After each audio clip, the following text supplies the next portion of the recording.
Yes, ibihe byiza kuri mwe mwese mudukurikira umunsi ku munsi, reka mbasuhuze kandi mbifuriza umwaka mushya muhire wa 2025. Wowe wamaze gukora subscribe kuri iyi channel ya Kiramani Mr Daddy, wagize neza. Nawe utarakora subscribe gira vuba na bwangu kugira ngo inkuru zicishwa kuri iyi channel ze kujya zigucika umunsi ku munsi. Ngiye mugiye kubana rero ni wa muhungu wanyu James Legend wamamaye. Tugarukanye ikiri muri My Heart Talking and Comment today.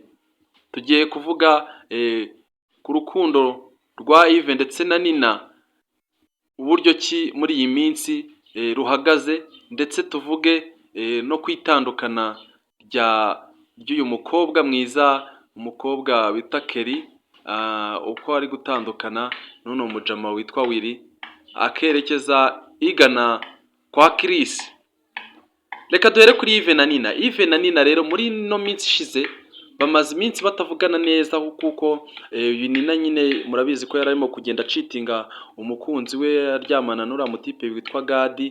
Hanyuma kubera ko nyine yari yamukoreye akazi kose akamunezeza mu buryo bukomeye kuruta umukunzi we, bigatuma nyine agenda asa nkaho yirengagije cyangwa se yibagiwe umukunzi we.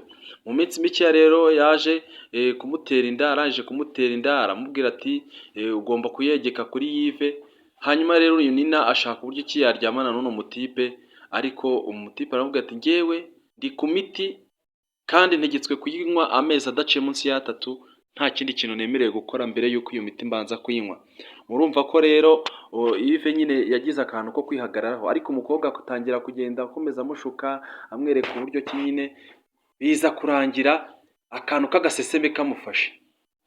Agaseseme karamufata karabira mu buryo bukomeye, umukobwa birangira arutse. Yves agira ubwoba, yibaza ibibaye biramuyobera.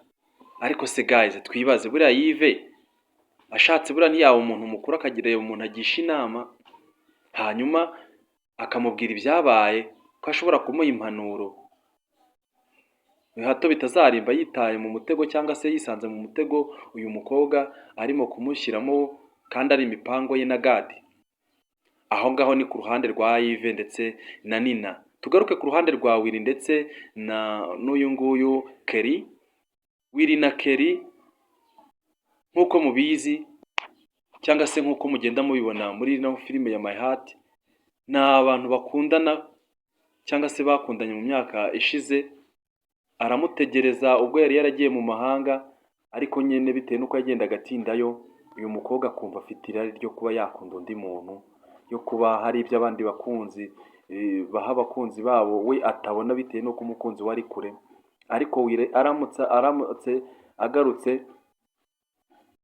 atangira kumwereka urukundo, atangira kumwereka ku buryo kera yabuze, amusaba imbabazi amwesukizaho. Gusa agaruka amazi yararenze inkombe, yararangije kumuca inyuma, yarakundanye n'umutipe witwa Chris.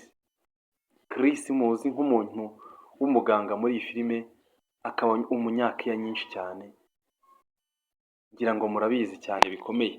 Hanyuma rero uwo Chris yabonaga uyu mukobwa ari kugenda amukatira gake gakeya, aravuga ati nk'umuntu wize ubuganga ntabwo naheza, reka mutere inda, kizaba ikimenyetso cyo kuzatuma atagenda nkatsike cyangwa nyibagirwe. Biza kurangira rero uyu mukobwa Kelly yagiye kubana na Willy, ariko babana batarasezerana, nyine kwa kundi abantu babana batarasezerana, ngira ngo mwese murabizi. Hanyuma rero uyu mukobwa ashaka ukuntu yegekaho inda ya Chris, uyu mutipe witwa Willy, ariko Willy akomeza kugira amakenga. Ari nabyo byatumye ashimuta uyu mukobwa kugira ngo amujyane ahantu nyine hashobora kuba hamutera ubwo bavuge izina ry'uwamuteye inda. Hanyuma rero iryo zina riramenyekana, ariko umubonsa nyine wari wamushimuse ntago yigeze aribwira uyu mutipe, ahubwo yabibwiye Chris ko barimo kumuhiga. Aramubwira ati ngiye nshaka ko tubana inshuti. Urumva ko ari ibintu nyine biba bigiye bifite urugendo rutoroshye.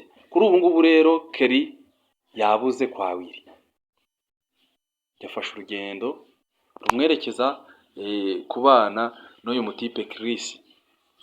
Guys, mbabaze rero, ubu se Chris namara nako uyu Willy namara kubona yuko Chris w'inshuti ye, inshuti magara, ari we wamukuriye umugore mu rugo, akaba ari we babana uyu munsi, azagira iyihe reaction?